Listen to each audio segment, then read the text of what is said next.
It is August 13, 1992, and we're at the 64th General Assembly of the Church of God, meeting in New Orleans, Louisiana. I'm very pleased to have as my guest today Paul Lauster from Germany, and a friend of many, many years. I've known you, Paul, since you were just a little lad. And of course, your dad, Herman Lauster, and your brother, Walter, and your sister, Mary, who is the wife of Lambert DeLong. They've already visited with me, and we had a very pleasant time together. But you have had a very unique, has to be unique because it fits only you, experience in the work of the Lord in Germany. And let me begin by asking you about your childhood memories. The Church of God was already going when you were born. You were born in Germany. I was born just after my parents arrived in Germany, and they arrived there in December of 1936, and I was born in June of 1937. That soon. And grew up in Germany. My mother had actually asked Dad to stay in Maryland until I would be born.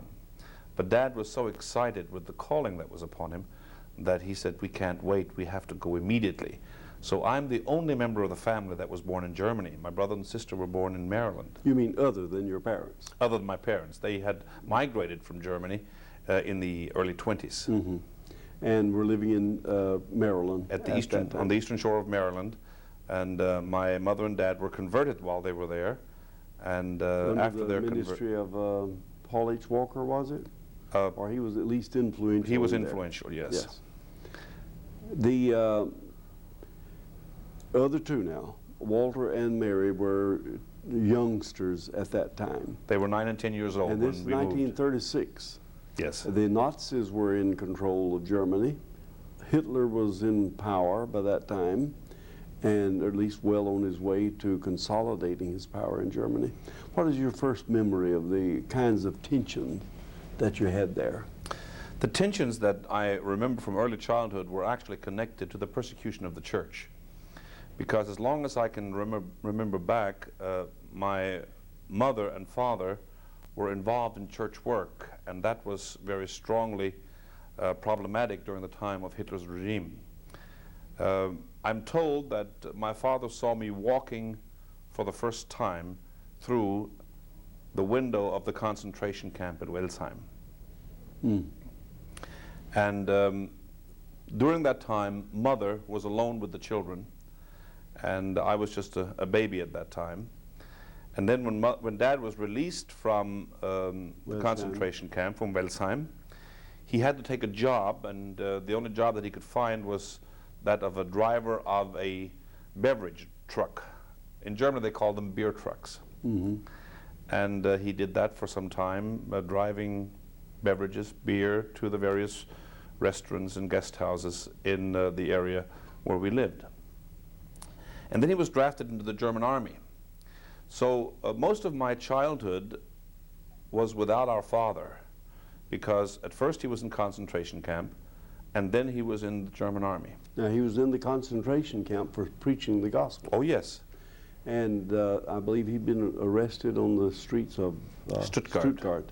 Mm-hmm. And never allowed to go back home, anything. They took him immediately and incarcerated him. The Gestapo came to our house early in the morning and wanted to arrest him there. And my mother told them that he was not there, and they asked where he was, and she told him the address of my father's sister in Stuttgart, and they arrested him in Stuttgart. Mm-hmm. Now, in the services that they'd been having, they had gone from Maryland to Germany, his homeland. He was from Swabia, and he'd gone into the southern part of Germany upon returning. And I have talked to your mother and to your dad many times. Your dad and I were very close. We traveled all over Germany and all over Europe together by car, and so we had long hours for discussing these things. And he tells how they would have to cover the windows with blankets or something to keep light from going out or being seen out. Do you remember any of those dark days? Yes, I remember them well. Because the church was forbidden, and it was forbidden for Dad to preach and for Mother to continue on with the church work, we had to have the meetings in secret. In order for no light to go to the outside and to signal to the people, mainly the Gestapo and their watchdogs, that there was a service going on, there were blankets hung over the window and the windows were darkened, and the services were held in a whisper so that no one would hear what was going on behind the closed doors. No loud rejoicing, no loud preaching, no loud anything, because... Well, rejoicing was not the situation there anyway, because we had very little reason to rejoice. Most of the activity in the services was prayer, very intense prayer, intercessory prayer, and the aspect of rejoicing didn't come until quite a bit later. It'd be when all that difficulty was over. Yes. But I do remember receiving one message from your mother. She secreted it out into church headquarters, in which she said that that you were having very difficult times. It was a cold winter, but the bees are very busy, and we have very much honey. In other words, but that was a cryptic message. The Church of God here accepted it as that the work has not stopped, and there's good fruit being born from the workers that are still at it. Even though my mother was never claimed to be a minister or a preacher, she did a very effective job in continuing the church work during the time when Dad was gone, all those years while he was drafted in the German army, and then later on as a prisoner of war in England. And what she was meaning to say with this coded message was that the church work was going on anyway, and that people were coming to the knowledge of salvation during those dark times. At that time, we already had several German ministers involved in the church work, and Mother more or less directed them and helped them and led them, and there was much good done during that time. Now, your mother, her name is Lydia. What was her name before marriage? Maya. Maya. Maya. M-I-E? M-A-Y-E-R. M-A-Y-E-R. She's a gracious lady, one of the most gracious, hospitable, loving ladies that I ever knew, and she knew how to make guests over long periods of time, as I would be at times, very, very comfortable and much at ease. In the course of it, of course, your father would be, and there's no need of going into that. That is not the purpose of my talking with you now. He would end up on Guernsey Island when he would be a captive of the English, yes. and actually incarcerated in the inn by the English. And they would not know, and it would all have to be worked out through long negotiations and explanations and all, that he was never a Nazi. And he was not a part of that because they could not tell one from another. But it also involved your older brother Walter, who was a young man. He wasn't really a full-grown man at that time. Walter was a very young man, yes. Dad had always remained a German citizen, and his being drafted into the German army was, you could say, legal. But Walter was by birth an American citizen. And when he was 17 years old, he was drafted into the German army and was forced to go to the front in Poland. And there he was even wounded as a soldier of the German army.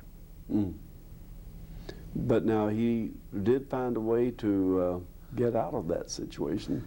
And I've never heard that full story. What really happened, if you even know the entire story? Walter was in the hospital because he was wounded from a gunshot wound, or shrapnel, I think it was.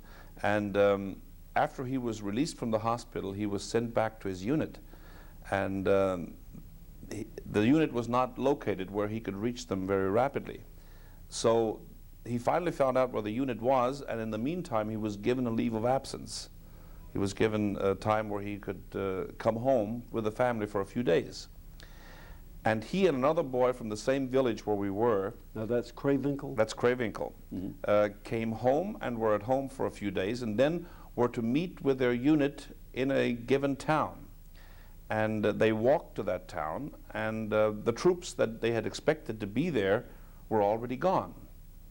So that night, after the troops had already gone, they decided to sneak through the woods and return home secretly. So Walter and Elvin Albeck, one of the later converts of the church, came home and were hid by the families. The other fellow by his family and Walter by our family. At that time I was only 8 years old, and my mother was very much afraid that I would give away the hiding place where they had kept Walter up in the attic. So for several days I heard them talking about Jacob. Let's get some food to Jacob. And I never knew who Jacob was. You did not know that your own brother was there in the house? I was not aware of whom they were getting food for. I thought they were joking. I thought they were kidding me.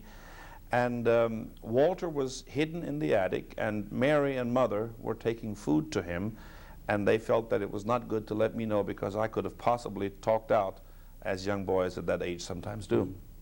Now this was in the latter days of the war. This was the very last part of the war, because they kept Walter hidden until the American soldiers moved into the town and occupied it. And after the American this forces... was in 1945. 45. After the American forces were there and had occupied Kravinkle and the whole area around it, then Walter came out of hiding. And then you knew that he was there. Then I realized who Jacob had been. Well, now, during this time, there must have been a lot of bombing, American bombing and English bombing of the German cities. Were you ever aware of any of that, living in a small town like Kravinkle as you were? We lived in a very small town that was away from the large cities, but we could hear all the bombing and we could see the horizons red during the night of all of the fire, the burning. I was even shot at on the road going to school, and we had to jump into the ditches beside the road to hide from the snipers that were coming over with the planes. Now, my first visit over there was not too many years after that, when the rubble was still there, and they would show me in towns, cities like Heilbronn and all, where how the cities would be, the streets would melt. Actually, they'd been covered with tar and substances that would actually melt. And pretty horrible time that you had there. But your dad always let me know that he never in any way fretted, because he knew that the Americans were liberating them from a greater tyranny than anything that they knew about. What happened during the war was very tragic. The city of Heilbronn, where we have a church, it is close to the town of my present wife, was a city that was hit on the 4th of December, 1944. And during that night, 85% of the city was destroyed, and over 80,000 people were killed that night. My father-in-law told me that he was among the cleanup people who were responsible for picking up the dead, and he said the streets of Heilbronn were on fire and were melting, and people who tried to walk across the street would walk from the sidewalk onto the street and would get stuck in the asphalt of the street and there burned to death. And later on they were charcoaled bodies of approximately 2 feet length. And he was among the people who had to pick them up, toss them on trucks, and cart them away. It was a horrible situation in Germany when the people and their towns were destroyed. I know when I first went there, it was so soon after it that I was cautioned not to refer to those things, because amongst the non-church people at least, there would still be strong feelings against the Americans for such bombings as that. Even among the church people, there was strong sentiment at times. Now then, your people, your family, your parents, were so thoroughly Americanized, so thoroughly a part of the Church of God, they wanted nothing more or other than for their children to get back to America and to get to what is now Lee College, Bible Training School it was then. No, I guess it was Lee College. It was BTS at the time when Walter and Mary came. Was it still BTS? Yes, the first year Walter came was still in Sevierville in 1947. Well, that was in yes. Well, it would move in 47 for the opening of the 47, so he must have come in early 47. And Mary then came to Lee College in 1948. After it moved to Cleveland as Lee College. Now, there in Lee College, Mary would meet Lambert DeLong of Tennessee, and they would be married. And now then he is superintendent of Europe, and he's more German than the Lauster, sometimes I say. And then Walter would meet and marry Bobby Whitener of Florida. Bobby was not at Lee College, but Walter was a member of the Continental Quartet at Lee College. Then they traveled quite a bit, and on one of the travels in Florida, he met Bobby. But he met her while he was a student there. Yes. All right, now when did you come to Lee?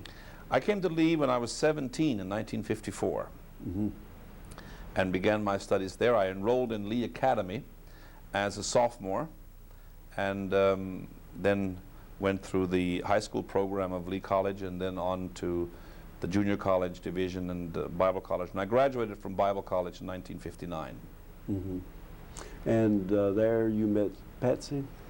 There I met my first wife. Mm-hmm. On a mission trip with Sister Ava Swiger.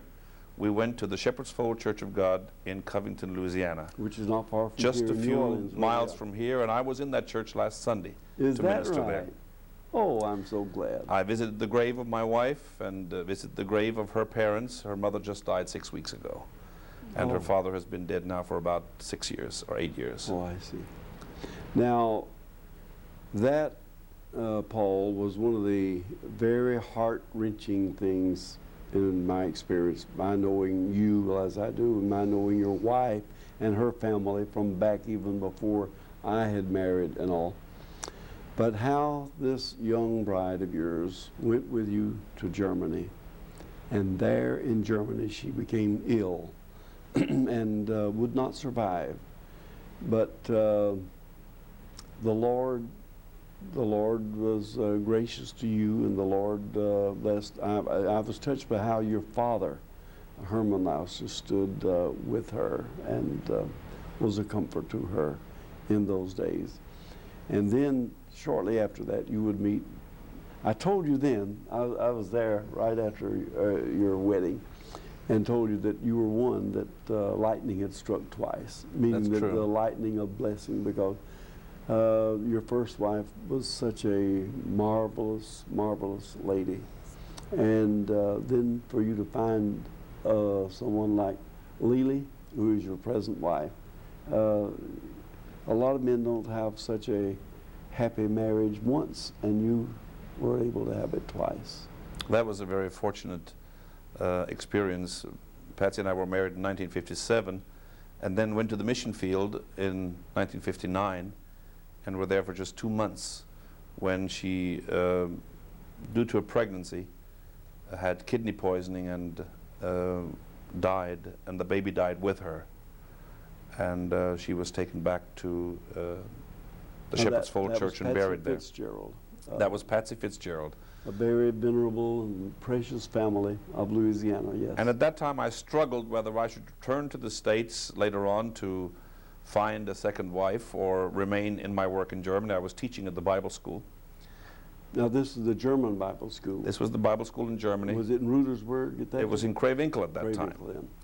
And I was in charge of the youth work in Germany, along with my work at the Bible school teaching the various classes.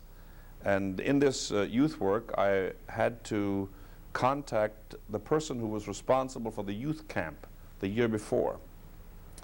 And I asked who had done the youth work during that time, and I was told that Lily Traub, whom I had known from my childhood, had been responsible for the youth camp, and I went to visit her. And when I visited her and found her in charge of a kindergarten, she was already at that time a professional person. She was a kindergarten teacher and directed a kindergarten with 70 children. And when I drove there and approached the kindergarten, something happened to me. Through the window in the door of the kindergarten, I saw a hard-to-identify figure of a person coming toward the door with a white apron on. And I didn't know if it was Lily or anyone else. I couldn't see the face, I couldn't see the stature. The only thing I knew, that person coming toward me was going to make a change in my life. Oh. And that day, when I met Lily, I knew she would be my second wife.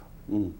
And it was a very beautiful experience, and we've been married now for 32 years, and it's getting better all the time. Well, in that marriage, I must say that one of the beautiful things that I've been aware of, I was privileged to dedicate your daughters to the Lord. Yes, you did. On my visits over there, and to be in your home as they were growing up quite often. But your wife, Lily, now her name is L-I-L-I. L-L-I. L-I-L-L-I. 3 L's and 2 I's. Lily. Mm-hmm. And in that she was a linguist. She could speak several languages quite fluently. Her English was as good as mine, you know, except more melodious and beautiful. And of course the German and French, I believe, also. Lily is trilingual. She speaks French, German, and English. Now, in the days there, you would come and did come back to the United States, and you would pastor a while in Maryland. You would be a teacher at West Coast Christian College. Prior to our pastorate in Maryland, we were in California. The school was moved from Germany to Switzerland in 1964, and I was in charge of the school during that time from 64 to 68. And then we came to the States and were reassigned to West Coast Bible College, as it was called then. And I taught there, Lily taught there, and we had a very beautiful 3 years at West Coast. During that time, we also did our seminary work. Both Lily and I did our seminary work at the Mennonite Brethren Biblical Seminary in Fresno, California. Mm-hmm. Then we returned to Germany. And later on, in 1982, we went to Princess Anne, Maryland, just about 50 miles away from where my dad and mother had lived prior to their going to Germany. And really, I consider now, after having been on the eastern shore of Maryland, I consider our home in America in Maryland. You do now? Yes. I didn't know the eastern shore of Maryland before, but then going there in 1982, I fell in love with that part of the country, and I felt my roots were there, because Mom and Dad had lived in Graysonville, and Princess Anne was just a few miles from there, and I was privileged to pastor the church in Princess Anne, and it was a very beautiful time for us. Well, as the Lord would have it, I happen to be the liaison of the executive committee to our educational institutions. Therefore, I was in West Coast while you and Lily were there. And then, once again, I was overseer of Virginia when you were in Maryland. And I went up to be with you there for a very significant historical event.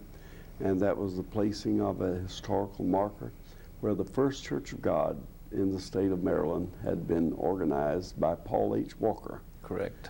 Did you know Paul H. Walker? Very, very well. He was the man in charge of the missions department at the time when I was at Lee College, and we were very close. He was a very dear friend to our family, and just like a father to me while I was at Lee College.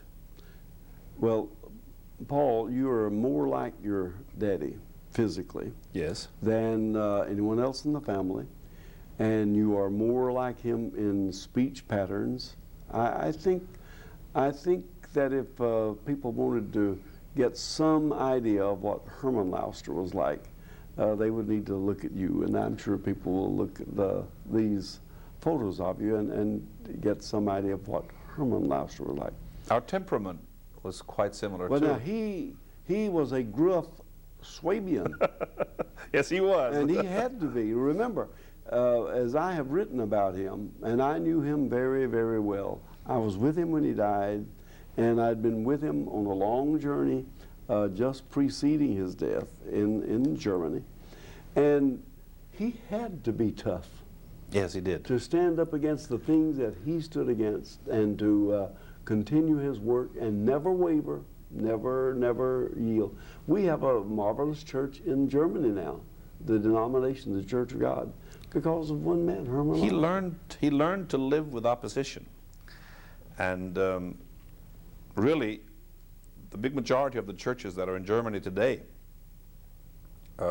stem back to the time when he founded those churches. He was an effective pioneer, church planter, evangelist, and I would say modern-day apostle in the church. He was that. He was one of the true heroes of the Church of God. And how he traveled all over what would become Western Germany, yes, because it would be divided following World War II into East and West Germany. And to plant the churches, and he had to do the singing, he had to take the family with him to sing with him, and it was an effective work. And he was challenged and accosted many times. He was a leader who was always at the head of the party that he was leading. He always believed in being first, in going through a door and doing what was needed to be done. And as you said, singing wasn't his strength, but he did it. And he was a tremendous preacher, was able to persuade people to accept Christianity. My dad, talking about the German people and the background of the Lutheran Church from the Reformation, often said, before you can present the gospel to the German people who all think that they're religious, they all think they're Christians, they all think that they have really received Christianity from their birth up because they were baptized when they were little children. Dad would always say, before you can get a German person saved, you've got to get him lost. You've got to get him to realize that he is not a Christian. You've got to make him aware that he's lost, that he's not in the fold of Christianity just because he was baptized as a baby. So Dad preached very clearly that a person is not saved by childbirth or by being born into a Christian family or by being baptized in the Lutheran faith as an infant. He taught that you must believe in Jesus Christ personally. And that was the strongest opposition. I would think that would really strike fire. Oh yes. Our tent was burned down, the strings were cut, and there was much opposition. I remember very well, I was involved in most of those evangelistic services. We were on a street service one night, one afternoon, in a small town close to where we lived. And the people were so angry that they came toward us with pitchforks and with scythes and other very dangerous instruments. And we were afraid that we were going to be hurt. But all of a sudden, Dad let out a whoop, as he sometimes did, and he just walked right straight through them. And the people were standing there almost paralyzed. And later on we found out, the people of the city, of the town, told us, all of a sudden you were engulfed by a flame-like light, and we were paralyzed. We could not move. And the Lord just made a way through that angry crowd who were very staunchly Lutheran and who could not believe that because of their background they were not saved. And Dad had told them the truth, that they needed to be saved and to receive Jesus Christ as their personal Savior. We had many such exciting situations, and I was involved in them from my childhood up.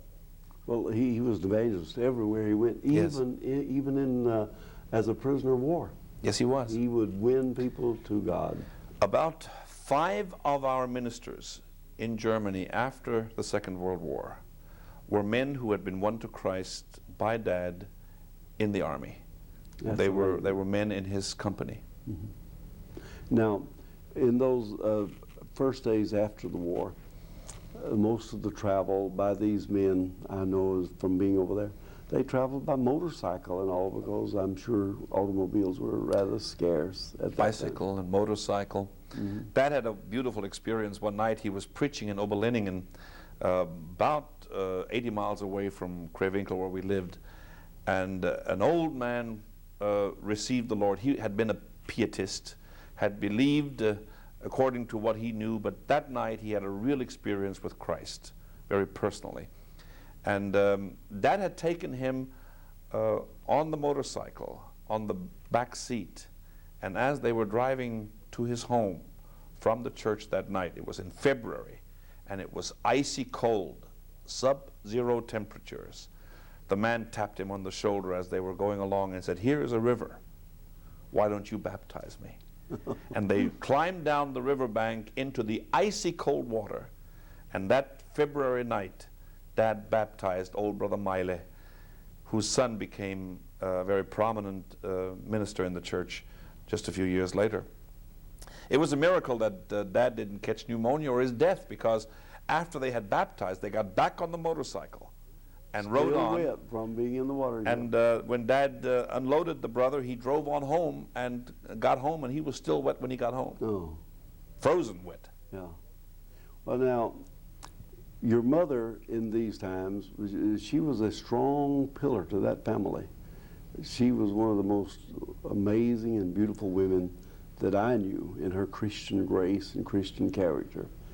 The family was held together following. I happened to be present, as I said, when your father died, would preach the funeral of your father. And the family was left bereft. And as Lambert DeLong said, it was as if a great, great spreading oak tree had died, had fallen, and had left a big hole in the heavens. And you look up, and it exposed all this fresh, young growth underneath now that must gain its strength. But you've gained that strength very, very well, and you have distinguished yourself in the church work, in education. Tell us, walk us through what you've done now in the later years. Pick it up, say, from the time you went back to Germany from Maryland.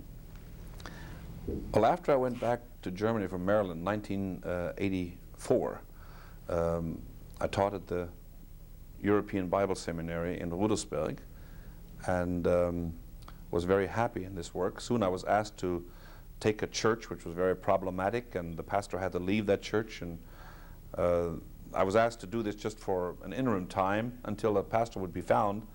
That interim time lasted 3.5 years, almost 4 years, and it was an enjoyable time to pastor and to teach. I felt that to pastor while I was teaching was a very good combination, because it kept the practical side very alive during the time of theoretical work. Theology has always been a very important subject for me. But I felt that theology must not be treated as a theory, as a doctrine, but it must be treated as something which is very much alive. So being able to practice what I was teaching in the local church, and teaching the people there and experiencing with them the blessings of the Lord, it was a blessing to me. While I was teaching in the European Bible Seminary and pastoring that church in Sinsheim, Germany, I took several trips into Eastern Europe and became very much interested in the work behind the Iron Curtain. At that time, the Iron Curtain was still a great reality. Very fixed, was it? Very fixed. And then I heard of the possibility of being able to take Bibles into Russia. A lady in Germany had given 10,000 marks, which was about $6,000 at the time, to purchase Russian Bibles and to take these Bibles into the Ukraine, which was then a part of the Soviet Union, now is a separate state. And I volunteered to drive one of the trucks. We had 2 trucks going. This was in October of 1989. We had 19,000 Bibles, New Testaments, and other Christian books loaded on the trucks. We drove from West Germany early one morning, about 4 o'clock, and crossed into East Germany. As we were going into East Germany, I noticed that everywhere we were going through the towns, there were red flags, and people were making preparation for a feast. So I stopped in one of the towns of East Germany and I asked, what is going on? And they told me, tomorrow we will have the 40th anniversary of our communistic state in Eastern Germany. And I felt the presence of Satan and the presence of evil and the depression of the people. And yet they were making preparations for a great feast to celebrate the communistic regime, 40 years in Eastern Germany. We drove on through Poland, and then we spent 2.5 days at the Russian border before we were finally allowed to go into the Ukraine with the Bibles, unload them, and then to come back. It was only a month after that time that the Berlin Wall fell, and East Germany was liberated, and the people were able to come across the borders into West Germany, and the people felt freedom for the first time in 40 years. Only a month after this anniversary, the people in East Germany were freed. And this breaking down of the wall in Berlin and the whole wall which divided Germany and from west to east caused the breaking down of the Iron Curtain. At that time, the Lord spoke to me very clearly that my ministry in Germany was coming to an end and that I would be ministering in Eastern Europe. And it was just a few months after that that I was appointed as coordinator of East European missions. And since then I have been involved in the most exciting ministry of all of the 35 years of being a Church of God now, preacher. where is your work centered now? I'm living in Germany. In what was it, Western Germany? Yes, it's easier for us to live in Germany for the sake of traveling into the various countries. But I minister in all of the East European countries along with Lambert What DeLong, countries are those? who is the superintendent of Eastern Europe. That is mainly Russia. Then south of Russia is Romania, where we have had a work for 70 years. The work of the Church of God in Romania began in 1922. So we didn't know about it. Even though we were not aware of it. Behind the Iron Curtain. But it was a Church of God work. Yes. And then Bulgaria, which has the greatest revival of anything I've ever experienced in my life. Also in Yugoslavia. Yugoslavia has had the Church of God present for over 25 years. Naturally now, unfortunately, Yugoslavia is torn by a horrible civil war. It's torn apart like few countries ever could be. The churches also are torn apart. I was there just a few weeks ago in the battle area. I was in Belgrade, in the Serbian area, and in Croatia. Croatia looks like Germany at the end of World War II. Destroyed, the people are hurt. There is much, much hatred on both sides, and very strong disruption of any kind of normal life. As a matter of fact, the church is going to have to be totally rebuilt in Croatia. And in Serbia, there is much to be done, and it's a great mission field. Then there is Hungary, there's Czechoslovakia, in which we're working and have begun a church in Prague, are doing what we can at the moment. We hope that we will receive some missionaries to be joined to our staff, that we can do more. In Poland, there is a very good church in Katowice, and then 2 satellite churches which have been started from there. That is amazing. That is the most dramatic thing to happen, I think, in our lifetime within the Christian movement. And it's something which did not happen through politics or other human influence. It was the move of God. And it was all working and going on under the leadership of the Lord and the Spirit when we were not really aware that it was going on. And we began to get these little hints that the work was there. And then when the walls came down and we were able to go in and look at it. My first 2 times in the Soviet Union were before the opening. And I have never felt in all of my life the leadership of the Holy Spirit as I have felt already then and now in the last 3 years of my ministry.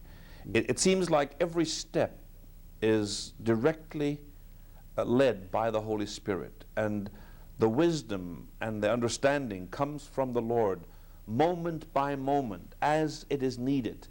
It is so intense that sometimes I just marvel at how God is directing the church in the area where we're working now.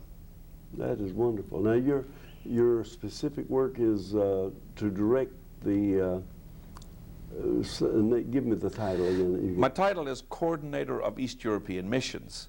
Coordinator. I'm actually something like an assistant superintendent. Mm-hmm. But for that area. For that area. Eastern European area. Right.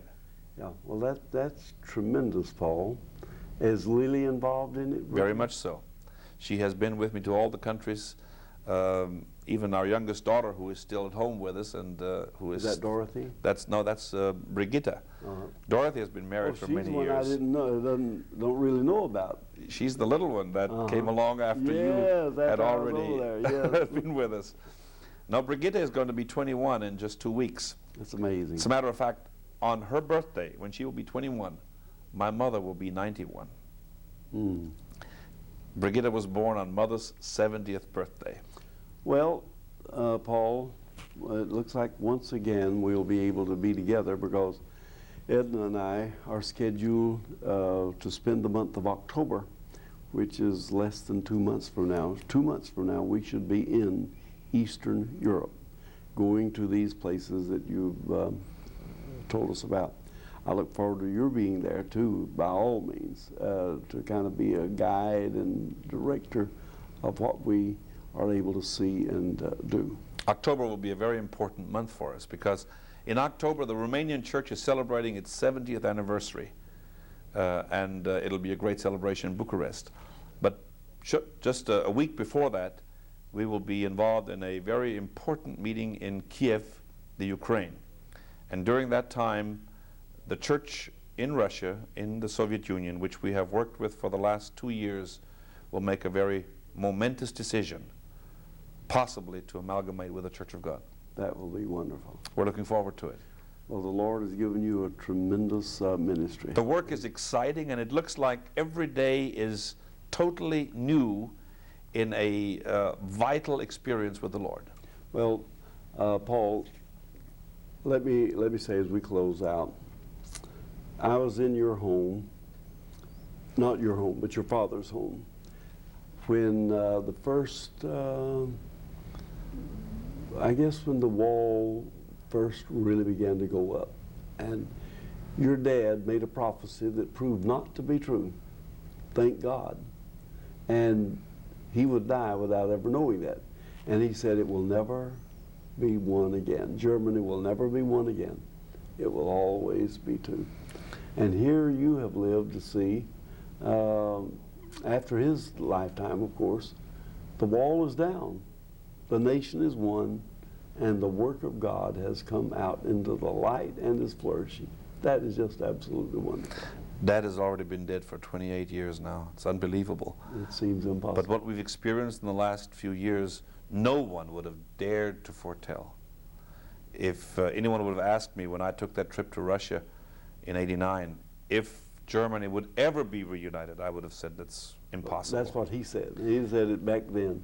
But you know, there was a tremendous triumph in his death, because he died in Berchtesgaden at the very place where the old Platterhof Hotel, where the servicemen, the American servicemen, were having a retreat. He preached on the whole armor of God. Right. I discovered that I have a tape of that, not a tape, but a recording of it, of his final sermon. And I'm going to have it duplicated and make it available when I get back to Cleveland. I found out that I have it in my possession, and I'd quite forgotten it. There's even something more exciting, Brother Conn, that you don't know anything about at the moment yet. You know that Adolf Hitler was from Austria, from a town called Braunau. Mm-hmm. Just a few weeks ago, we organized a Church of God in the city of Braunau, Austria. Is that It's right? victorious, it's triumphant, it's beautiful. Hallelujah. Praise the Lord. That is really wonderful. Yes, we're very happy and about your that. dad to be incarcerated because he dared to preach the gospel of Jesus Yes. Christ there. Uncompromising. Uncompromisingly, he never compromised anywhere at any time, and that was wonderful. I look forward to being with you in October when I get there, and I appreciate your taking time off from the sessions of our 64th Assembly to come and talk with me today. We're looking so much forward to being with you again as we have done in the past so many times. Thank you for allowing me to be with you. Thank you. I've been talking with Paul Lauster, who is a dear and trusted friend of many years, with a father that is by now a legend. Well, he was a legend in his own lifetime. That's true. And a family that is truly illustrious. So I appreciate your coming by, Paul. Thank you very much. And please give my Thank you, Brother greeting Conn. to Lily and to your dear mother. I surely will. Thank you. God bless you. God bless you.